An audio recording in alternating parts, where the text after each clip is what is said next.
Okay, good morning, everybody. Good morning, good morning. I'm fired up for this class. Class 7, mental toughness. We've been on a little bit of a journey and we've gone through 6 classes. Last class was an important class that we talked about story sharing and understanding our personal story and sharing that. We went through that. I hope you enjoyed that class. That is an important class. And it's a class that I'm going to revisit when we get into the second phase, which is the producing agent, which is learning what we do in closing and all that stuff like that. I'm going to go back to the story sharing. But this one right here is probably, man, the most important class of all of this session. Did you hear what I just said? I said this is the most important class. Did you hear what I just said, everybody? This is the most important class that you are going to attend in the foundation series. This is it right here. This is why I'm so. Now, I need everybody to put away your phones, put away distractions. I need you to lock in right now. I need you to be in tune with every word that I say because your future could depend on today. Today, I pray, and I have been praying that your mind, your heart, and your spirit opens up to what I am about to share. I'm praying that you don't just hear me, but you hear something else speaking through me to impact your life. That's what I'm hoping today, that today would be a breakthrough and beyond. Let's get it. So, we've been talking a little bit about the machine. This is the machine that we put people in. It starts with you, but we put people into our machine. It starts with the prospecting. Prospecting is creating a list. We've gone through this already, creating a list and profiling the list and putting them in all in categories. Then we're going to approach and contact. That approach and contact is dependent upon the currency of our business, which is credibility, trust and credibility. If you have trust and credibility, then you can move forward in the process. If you don't, you got to hold on. So we started with our top 10. Your top 10 you should have the most credibility with. And so we start there. We had an event that just passed where we invited our top 10 to come hear a little bit about our journey and a story. How many people invited their top 10 to the event that just passed? Raise your hand up. Okay.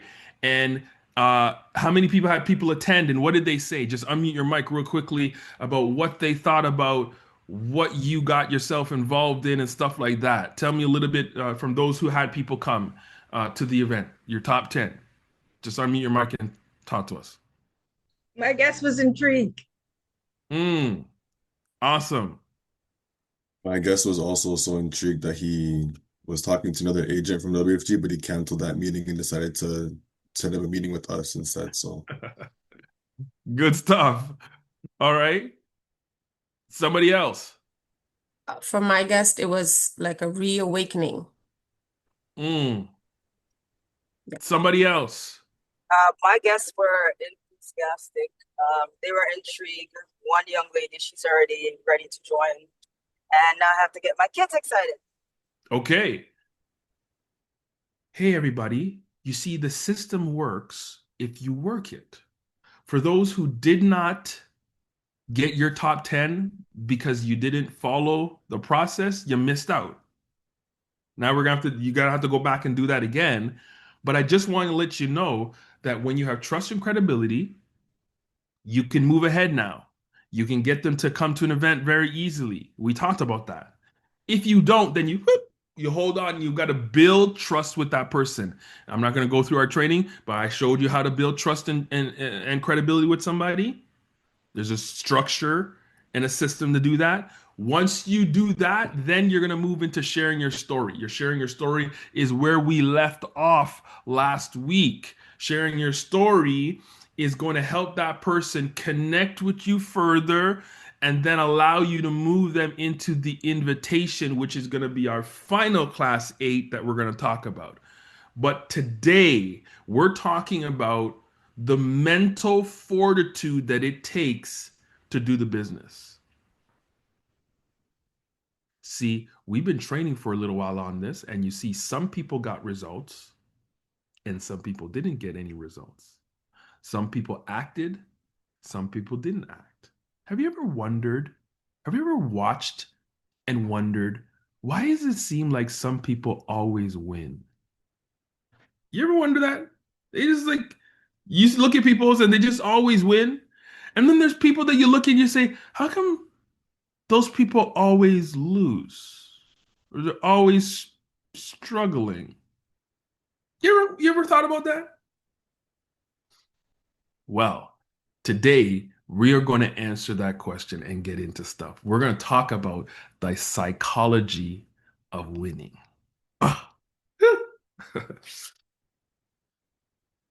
Did you know that there was a psychology of winning? Did you know that there was a pattern of winning? Winners win. Did you know that? And this is in every industry. You can look at sports, and sports is often very easy to see it, right? Because it's in front of your face. It's really easy. But in business, it's the same. In politics, it's the same, right?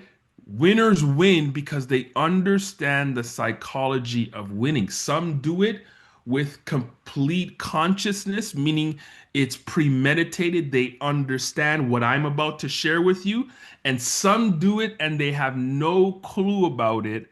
But what is true, that there is a psychology of winning. Now, are you excited about learning that today? If you are, give me some love. Either say, I'm excited, put it in the chat, I'm ready to go. Give me an emoji. I don't care what you got to do. You ready to get into the, let's go become winners. How many people want to become a winner? Want to win at a high level? Yes? All right, let's talk a little bit about it. Okay, so watch this. Winning starts and ends in one place. Starts right here. In this muscle between your ears is where the winning happens. Okay? So, what is the definition of mental toughness? Here it is. Get ready to write this down. It is the ability to resist, manage, and overcome doubts, worries, concerns, and circumstances that prevent you from succeeding at something you set out to achieve. Mental toughness is the ability to resist, to manage, and overcome the doubts, the worries, the concerns, the circumstances. Another great word is the resistance. I'm going to talk about that. That prevents you from succeeding at something you set out to achieve. Now, let me put a pause on that. Let me put a pin in that. Let's talk a little bit. Have you ever tried something, got really excited about something, you were going to do it? Maybe it was like a New Year's Eve resolution or some type of goal that you got excited for, and you're like, I'm going to do it. This year, I'm going to lose a bunch of weight. Or this time I'm gonna make this type of money. Or this. Have you ever done it? Raise your hand. Yes? Okay, good. And have you been in that population where after a few days, or maybe a week, or maybe a month, all of a sudden, that which you said, you've lost the motivation, you've drifted, the desired has dissipated, and all of a sudden, you're not achieving that which you were so fired up once about. Has anybody been there? Unmute your mic. Let me hear you. Has anybody been there? Yes. Yes, yes. This is a Yeah, good place many where times. this is a good place where you can, if you can't say amen, Ouch. Oh, you say ouch. Can I say this without, I don't have the numbers to back this up, but I can just say that the vast majority of human beings struggle right here. Most people don't plan their life to fail. They don't plan their life to say, hey, I'll get up and I don't want to achieve my goals. No, most human beings, they're like, okay, yeah, I'd like to do that. I'd like to make this happen. I'd like to do this. I would like to see this happen. But here's the problem. When those doubts and worries, concerns, and circumstances, the resistance to that goal happens, most don't have the internal fortitude to be able to resist, manage, and overcome it so that you can break through and get to winning. So that they succumb to the resistance and they give up. Ooh. Can I help you this morning? You see why I'm fired up? Fired up.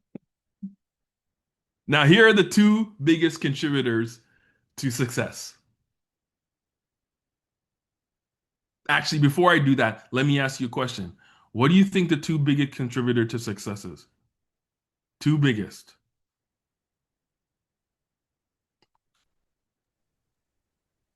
Habit. Okay. Consistency and discipline. Okay. Those. I would say discipline and resilience. And let's not forget procrastination. But then that's, yeah. Okay. So here's the thing. Tactics and strategies is what most people go after when they're trying to become successful, which means they want to learn. They want to learn the strategies and the tactics. I want to learn. I want to learn. Show me how to do this. Show me how to do this. Show me how to do this. Show me how to do this. Right? And they think it's something that they do not know that's actually preventing them from success. It is why people jump around and change all these different things. Some people change offices. Some people try to change their city. Some people, change their job, and they change all of these. That's really dealing with the tactics and strategies. They think that there's something that they do not know that's causing them not to win at the level that they're supposed to do. But really, success is in your thinking and in your mindset. 10% of success is the strategies and tactics. 10%. Because if you know all the strategies, but you have a poor thinking and mindset, you're going to fail 100% of the time. If you have a good mindset and you learn the strategies, you're going to be successful 100% of the time. 90% of your winning is in the mind. So everything we've discussed to this point, where we've talked about creating a prospect list, and we've talked about, understanding how to approach and contact and build credibility. We've talked about how to share your story. We're going to get to how to invite. We're going to, all of those are tactics and strategies. They mean nothing unless you have the right mindset, is what I'm trying to say, Philip. Because you can know all those things and don't do jack. Why? Because you have a poor mindset.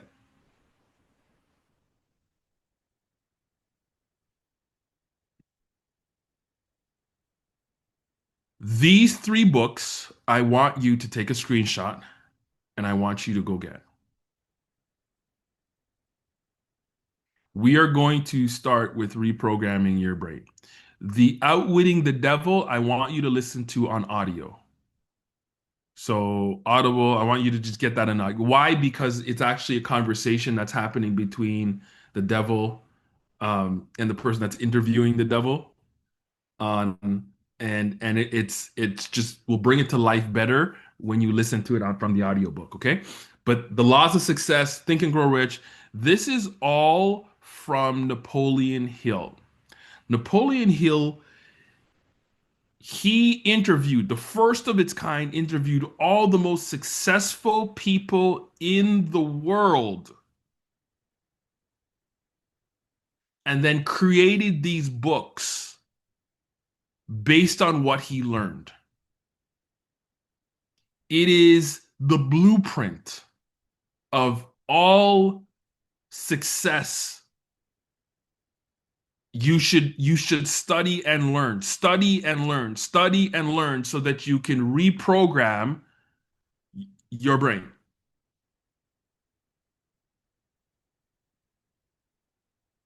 Everybody copy? Okay. Now, let's get into our teaching today into detail. Watch this. The only thing keeping you from your goal, whatever goal that you set, is your brain. It is the only thing holding you back. And there are three parts to your brain that you must master and you must understand. And this is going to be important, and I'm going to train and show you this now. The first thing is your conscious mind. Okay? Your conscious mind. And let's call these the monkeys, the monkeys. They're the twin monkeys. And the conscious mind have two individuals that rule and reign in your conscious mind. They are emotion and they are logic. So you're feeling and you're thinking, your logic. And everybody is ruled somehow by these two individuals. When anything is happening, any decision, anything that's happening, there's an internal conversation that's happening between your emotion and your logic. And some of you are more emotional than you are logical. And some of you are more logical than you are emotional. How many people are more emotional?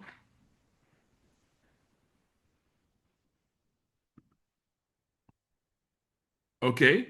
How many people are more logical?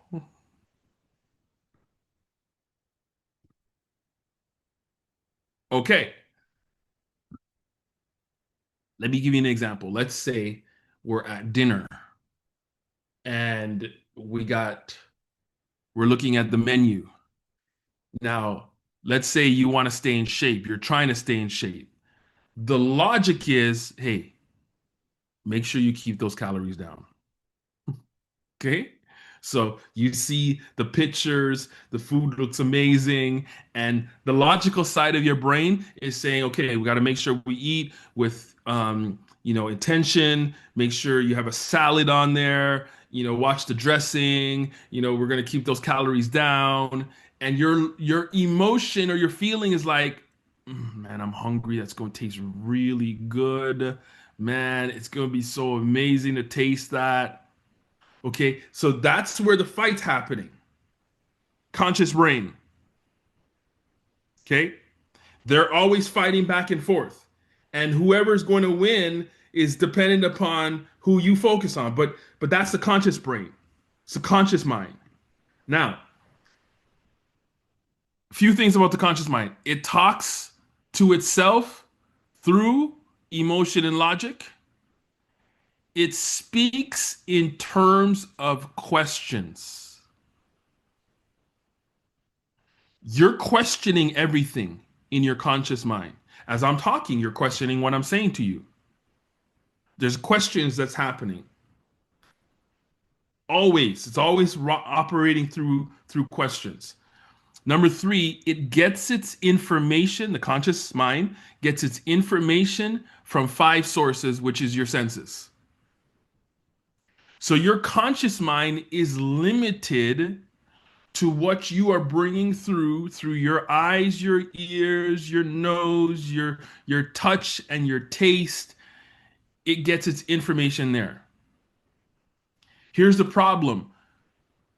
Some problems cannot be solved through the senses, and it tries to solve everything through what it knows, all the information that it is gathering.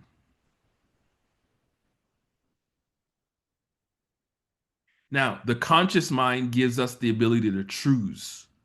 It's the one that is actually going to make the decision or appears to make decision. It's the ability to choose. Okay? That's the conscious mind. Everybody copy? Most people are having dialogue with their conscious mind. But here's the problem. Lasting change and even sales is not done through the conscious mind. When we are trying to convince somebody with logic and facts and figures, we're speaking to what? We're speaking to the conscious mind. But here's the thing, we have to grow in this understanding because the conscious mind is actually not the thing that is actually in control. What is in control is actually the subconscious mind.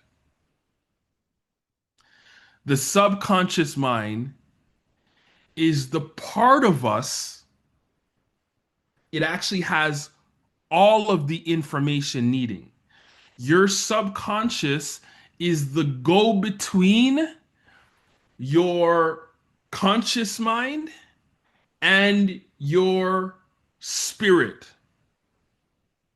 which is the intuitiveness that you sometimes get an inclination or an understanding, something that you may have or shouldn't have known. That is the subconscious, because the subconscious is a recorder of everything that's happening. Where the conscious mind is limited, the subconscious is unlimited. It's a vast amount of information. And your subconscious is filing everything that is in and going on in your life. From the moment you were born, your subconscious is filing information.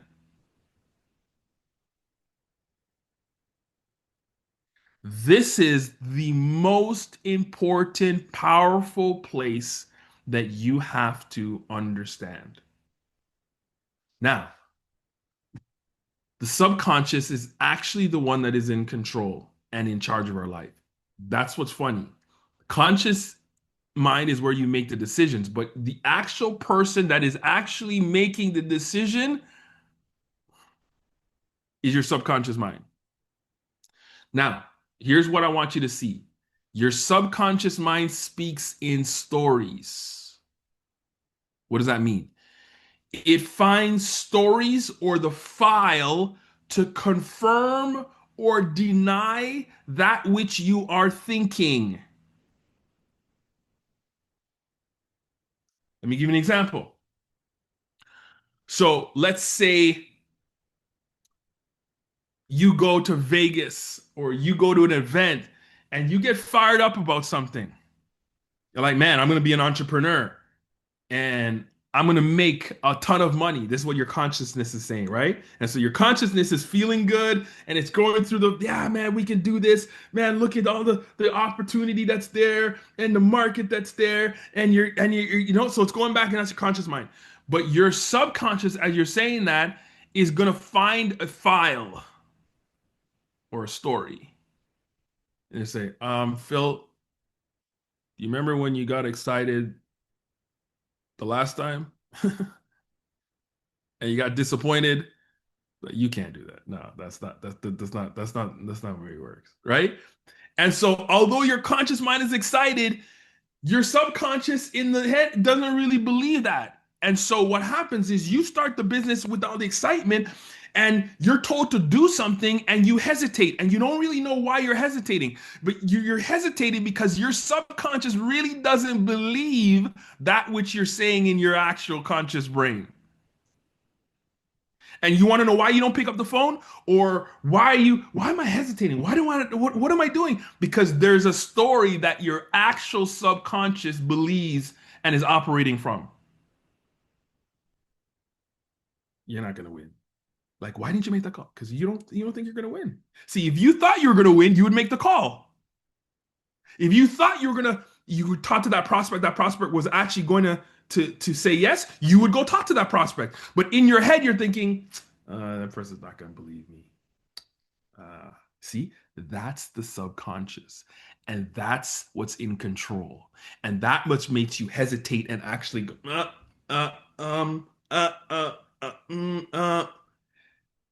That is what needs to be attacked. Now, how do we build it? We build our subconscious through repetition. So it's actually programming. And this is why the subconscious is so strong, because it's been keeping record of your entire life.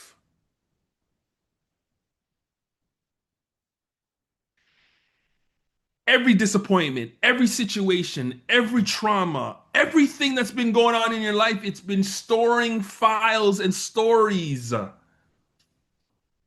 And here's the thing, you are either programming your subconscious with intention, or you are doing it without intention and it's just happening and it's like something has control, but it is what you are programming. You are getting what you are programming.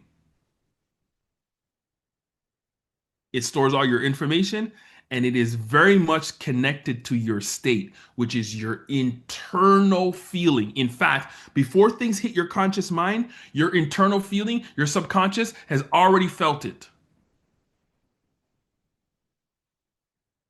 Now, I want to give further understanding, so I want you to listen to this video.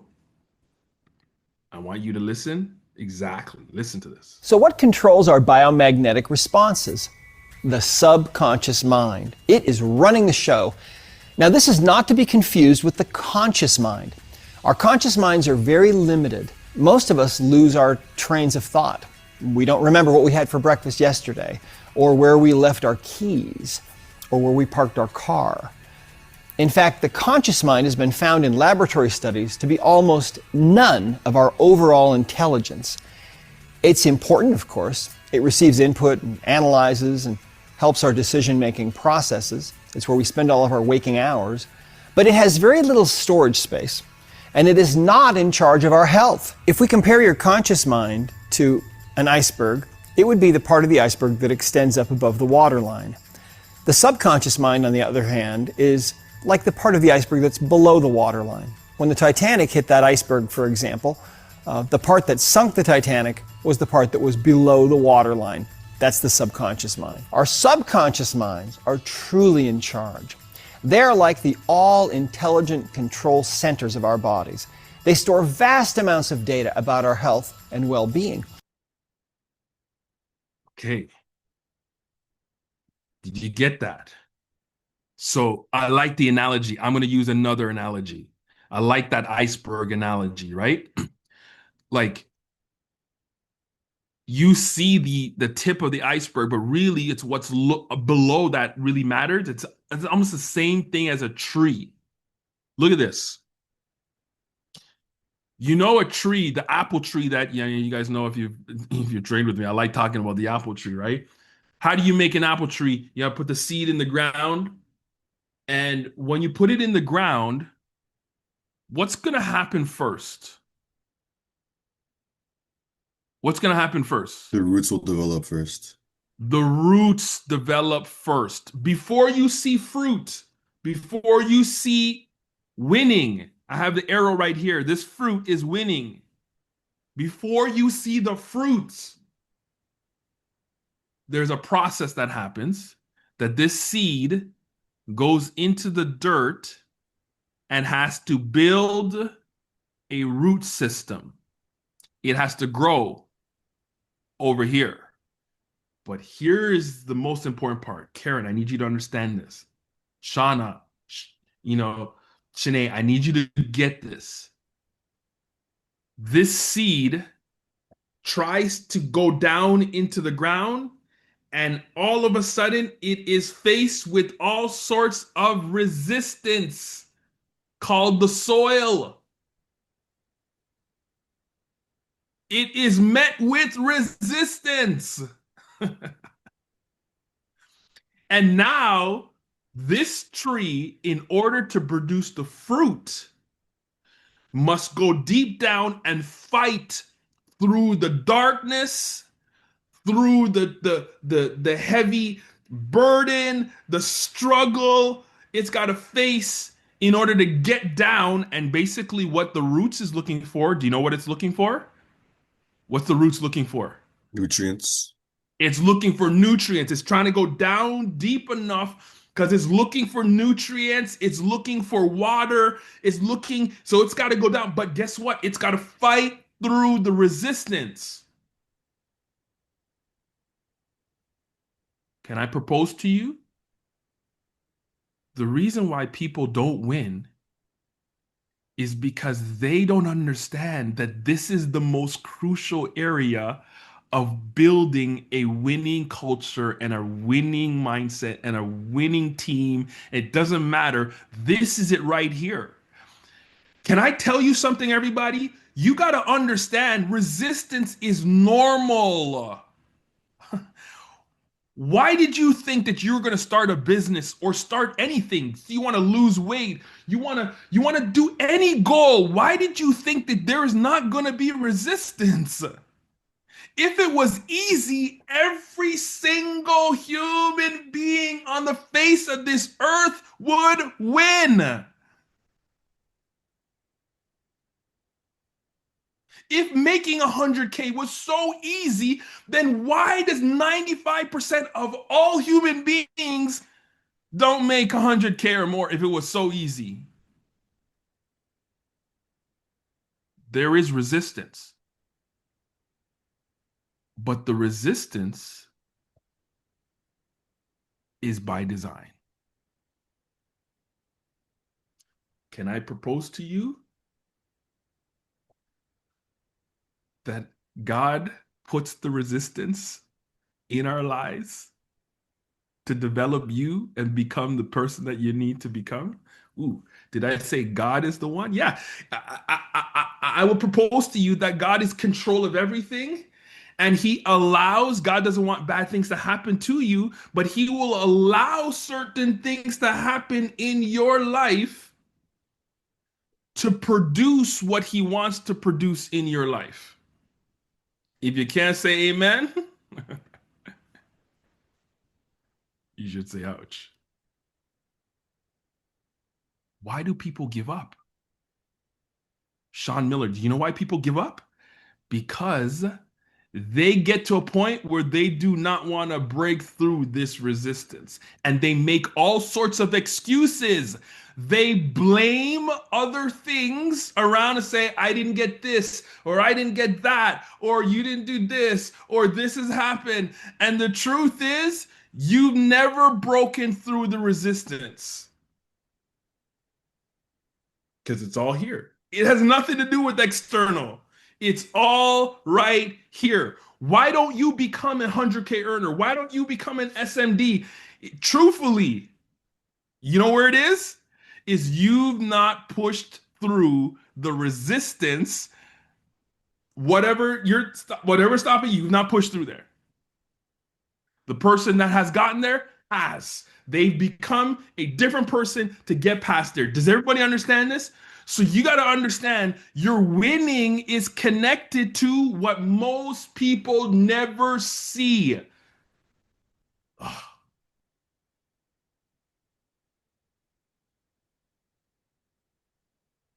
See, if you don't get this mindset right, you will never win at the level you're supposed to live and win in this business or anything. It's not just this. I mean, everything is connected to this. How many people would like to change their body in some way or shape or form, right? How many people would love to change their body in some, okay, all right. Guess what? It's not rocket science of how to change our body, right? It's not rocket science. Like we're in the information age, so we understand we got to eat better, right? And we got to work out, move our bodies, and be disciplined, right? It's not rocket science. So why are we struggling? Resistance. The resistance. That food looks really good. Nah, you'll work out tomorrow. You work out tomorrow. Right. You got a pain in your back. You have pain in your back. You don't want to further, right? That's the resistance that you have to break through in order to get what you want, which is the better body that you look at. It's all a discipline thing. When I'm a disciplined person. When I was 40, my doctor said that I had to go on pills because they said I had high cholesterol. Now, you know, men, we should be going to the doctors much more, and I have started since I became 40, right? I hadn't gone to the doctor a little while. They do this blood test. They said I have high cholesterol. I'm like, come on, bro. Look at me. Like, I eat pretty good. Like, look at me. He's like, no, go talk to your mom. And here's the pill prescription. I went to talk to my mom. My mom's been on pills since she's been in her 40s. So now this runs in my family. I did not know. Now, if you know me, I'm a bald head Rasta. For those who have no idea what that means, a Those Rasta, questions. a Rasta is somebody who typically is very natural in their diet and their palate, and so I don't have dreads, but I'm a bald head Rasta. Okay, so I typically don't like pharmaceutical unless I have to. It's not that I'm anti whatever, but I like going natural. So I went on a journey, Sean Miller. I went on a journey looking at what are the things I need to change in my diet, what makes cholesterol high, so forth and so on. And I realized a few things. Now, I'm not a doctor, so I'm not giving you advice. If you're struggling with cholesterol, I'm just telling you what I did, okay? What did I do? I said, okay, I got to add a lot of fiber to my diet. I got to remove fat from my diet, right? I got to start eating a certain way. And so I completely changed my diet. I only eat fruit in the morning. You can ask Rathika. I only eat fruit in the morning. Okay? Only eat fruit in the morning. I cut out red meat completely. Don't eat red meat. Ask Rathika, right? Um, Add fiber for a period of time. I was just having smoothies with psyllium husk and adding flaxseed, and all these different things. Anyway, 3 months I go back to the doctor and I say, I want you to do the check again. Do the check again. Let's see how it's going. He does a check. I come back. My LDL, which is the bad part of it, has gone down to 2.5. It was at 4. It's gone to 2.5. And he goes to me, oh, great. The pills are working. Hmm. That's what he said. Because he gave me the paper to take the pills and I didn't take the pills, Phil. And I'm like, you know what, doc? I didn't take the pill. I actually just changed my diet completely. And you know what he said to me? Wow. I told him what I was doing. He says, most people don't have the discipline to fight through that. That's what he said. That's why you have to take pills. I'm like, well, I'm not most people. So I've changed my life. I love steak, but sorry, if I see something in my molecular system, I'm gonna make the change. I'm disciplined. I can do that. What I'm saying to everybody here, hello, you want to change your health. You want to change your business. You want to become wealthy. You want to do the things. You got to fight through the resistance. You got to change. Now, listen to this. Remember what our definition of mental toughness is. It is the ability to resist, manage, and overcome doubts, worries, concerns, and circumstances that prevent you from succeeding. There is something out there, and it's not just the enemy. Yes, there is an enemy of our soul. There's an adversary of our soul who doesn't want you to win. But guess what? The worst enemy is the enemy inside of you. It is the enemy. You are your worst nightmare. And today's a wake-up call. If you want to win with your mouth, it's got to win first in your head first. Whatever goal you're trying to make, think about it right now. Think about the things that you really want. You really want. I'm telling you, you're the one that's preventing yourself from getting it.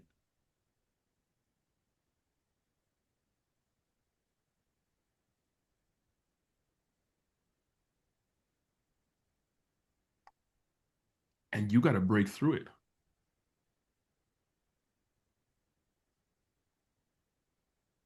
How do you program your subconscious?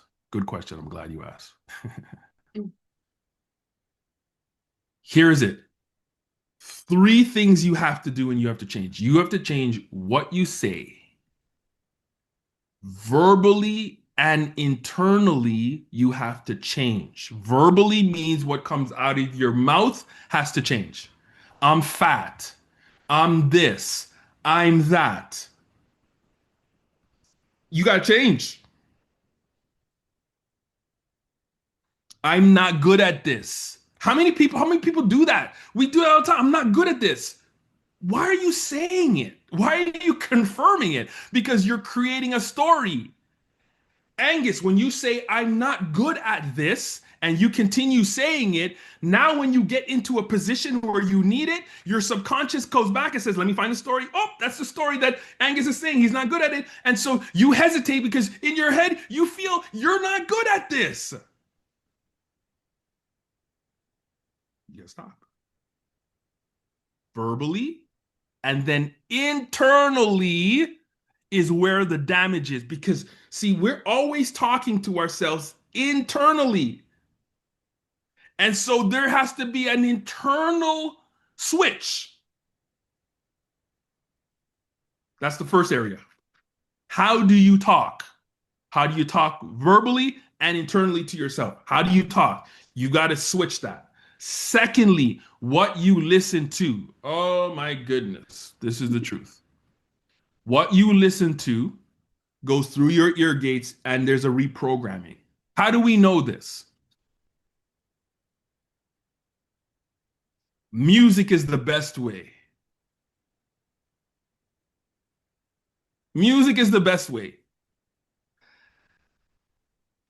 How many people would say, I don't have a good memory? I don't have a good memory. How many people would say, I don't have a good memory? They forget things all the time, right? Okay. Yeah. But if you listen to a song 10 times, all of a sudden you can recite that song. Why? Because it bypasses your conscious mind and gets into your spirit. Why? Because you're repetitively listening to something, right? If I say, baby girl, I was saying that, why is that coming into my head all the time? Right? I'm like, what is going on? I'm listening to that song way too much, way too much. You see that, Right? What happened? It reprogrammed your subconscious. Why? Because you're repetitively listening to something and it's there. Everybody copy?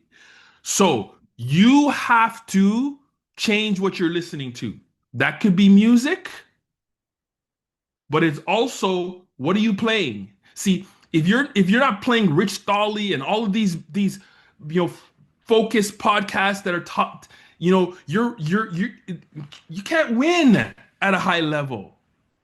You're listening to things that are not helping you. Last, what are you watching? This has probably got to be the biggest thing. With social media now, you have to be careful. What are you watching? What are you watching? What are you scrolling through? What are you bringing into your subconscious repetitively, right? So let me ask you a question. How many people have some affirmations that they say every day? Do you have affirmations that you say every day? Every single day. Do you? Okay, so you've lost the battle already. You got to get back to it. If you haven't, you were doing. I was challenged And I was listening to this as I was preparing, and I felt like God was just reminding me that, when everything in life was good, I was really being so conscious of every morning waking up, and I was praying this like prayer, which is my affirmation, right? And it's a set of declares. I'll play a little bit for you here, but it's just a set of declares that I declare in the morning, and I was just religiously doing it, and I was like, it was so good, getting me ready for the day, right? Like, listen to this. Let's set ourselves in Psalms 91. Repeat after me. I declare I declare that I will dwell in the shelter of the Most High God. I dwell in the shelter of the Most High God. I declare Right? that I will find rest I find in rest. the shadow of the Almighty. So these are just things that I would say over and over again. And I talk about the blessings and the things that are coming in my day. I don't care how you want to do it, but when you begin to fashion your brain, you're programming your subconscious. This has to be intentional instead of you allowing the world to just do what you need to do. If you want to change your body, you got to be listening to things, always focusing on there to get where you want to go. Listen to this. Now, how does it work? Why do we become what we think about? Well, I'll tell you how it works as far as we know. Now, to do this, I want to tell you about a situation that parallels the human mind. Suppose a farmer has some land, and it's good, fertile land. Now, the land gives the farmer a choice. He may plant in that land whatever he chooses. The land doesn't care. It's up to the farmer to make the decision. Now, remember, we're comparing the human mind with the land, because the mind, like the land, doesn't care what you plant in it. It will return what you plant, but it doesn't care what you plant. Now, let's say that the farmer has two seeds in his hand. One is a seed of corn, the other is nightshade, a deadly poison. He digs two little holes in the earth and he plants both seeds, one corn, the other nightshade. He covers up the holes, waters, and takes care of the land, and what will happen? Invariably, the land will return what is planted. As it's written in the Bible, as ye sow, so shall ye reap. Remember, the land doesn't care. It will return poison in just as wonderful abundance as it will corn. So up come the two plants, one corn, one poison. Now, the human mind is far more fertile, far more incredible and mysterious than the land, but it works the same way. It doesn't care what we plant. Success, failure. A concrete, worthwhile goal, or confusion, misunderstanding, fear, anxiety, and so on. But what we plant, it will return to us. You see, the human mind is the last great unexplored continent on the earth. It contains riches beyond our wildest dreams. It will return anything we want to plant. Now, you might say, well, if that's true, why don't people use their minds more? Well, I think they've figured out an answer to that, too. Our mind comes as standard equipment at birth. It's free, and things that are given to us for nothing we place little value on. Things that we pay money for, we value. The paradox is that exactly the reverse is true. Everything that's really worthwhile in life came to us free. Our mind, our soul, our body, our hopes, our dreams, our ambitions, our intelligence. Okay. That's Earl Nightingale. You can listen to it on YouTube. Amazing. Now, how does it work? Amazing stuff. All right. So does everyone got the subconscious now? I spent a lot of time because that's where the reprogram needs to happen. Now, the last part of your mind is called the instinctive mind. This is where you have where fear is. It's like flight or flight. Like you fight. Your mind has been instinctively given a position where it wants to protect itself from danger. Okay, so it's always on the lookout for danger. Okay, and it is controlled through fear. Now, fear is trying to protect you from physical harm. So it's actually a good thing. But here's the problem. It doesn't tell you anything. It just tells you how you should feel in a circumstances. So if you see a spider, this is why I tell my daughter, this little spider, she's like afraid. I'm like, this, you're bigger than the spider, right? You understand? You can step on the spider, the spider's dead, right? You understand that, right? She's like, ah, spider. What's happening? Your instinctive mind is telling you that this is something that you should fear and telling you how you should feel. But really, it's not the truth. It's not the reality. Because the reality is she could just step on the spider and the spider's dead. So this instinctive mind sometimes is used against us. Over time, you learn all the other fears in life. Fear of rejection, fear of what the person's saying. We talked a little bit about that, in our training today, in previous training, right? We talked about the approval addiction. We talked about all these things because really what fear is trying to do is protect you. So protect you from harm. But here's the thing, there's also fears of the ego. And what is this? The ego. Remember the ego? We talked about this in previous training with being coachable and getting rid of the ego, right? The ego is always trying to feel like I'm enough and loved. And so the fear of your ego is that you are not enough or you're not loved. And typically speaking, when you fail at something, how you perceive it is you're not enough. And therefore you're not loved. And there's a hurt that happens.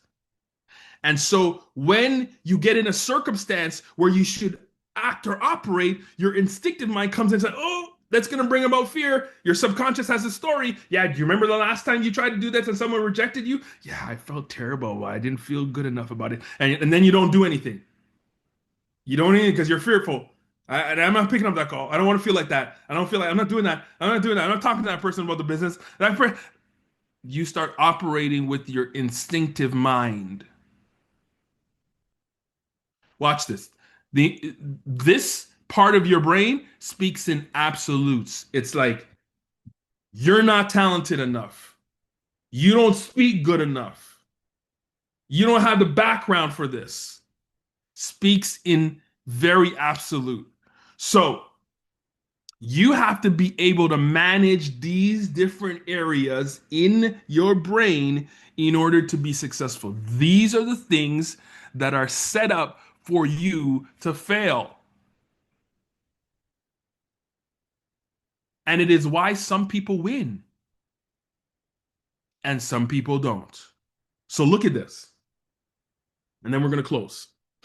So you have your fear, your instinctive mind, you have the subconscious, and you have the conscious. So the instinctive mind, the fear, speaks in absolute. So what you're trying to do is you got to calm the lizard in you. The lizard is the fear, right? You got to calm the instinctive mind. Say it's going to be all right. You're good. You're going to get through this.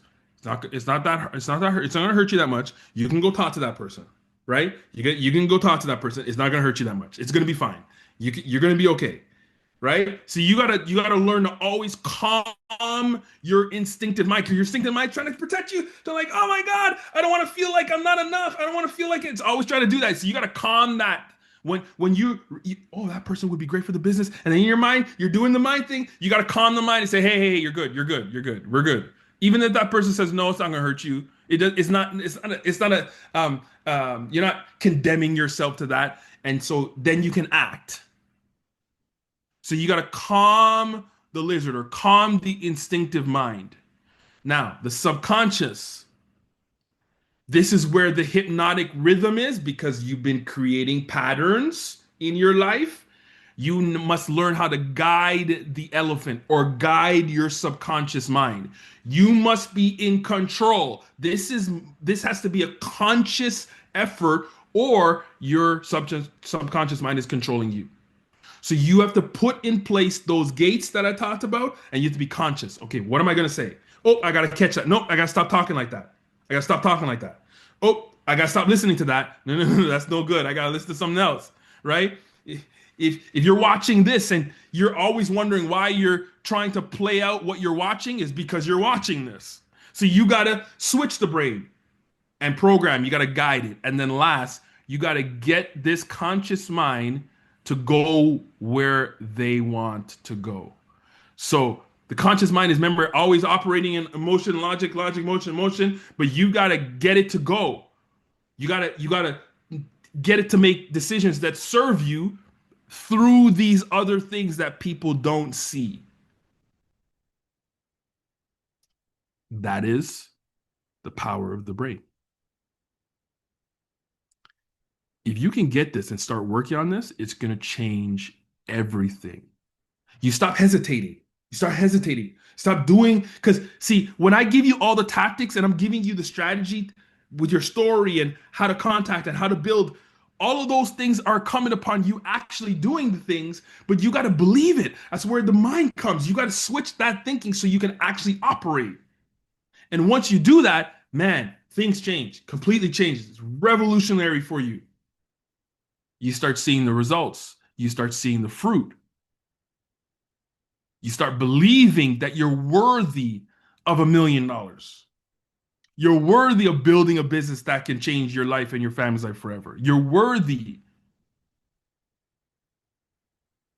It all starts and it ends in the mind. Okay? Here are some homework for you. This is what I need you to do. Number one, what are, I should say your patterns, my bad. So, what are your patterns? I want you to make a list of all the patterns you see in your life. Things that you started or you want to do, you didn't follow through. This happened in my life.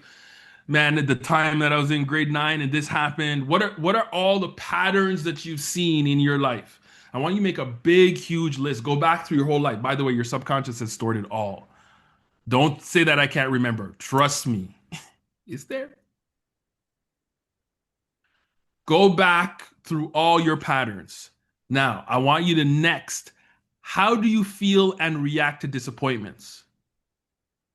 Like what's your feeling? How do you react? This didn't go the way I wanted to go. This happened. How do I respond? How do I respond? And then I want you to have a conversation with your trainer or your SMD about those things. Because sometimes there's some blind spots that you may not see. So you want to have a conversation with your trainer.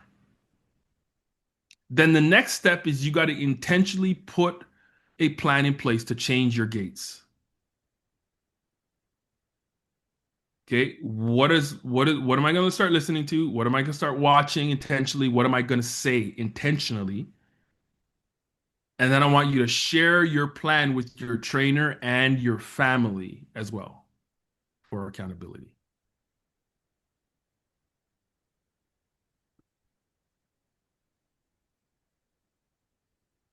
Okay.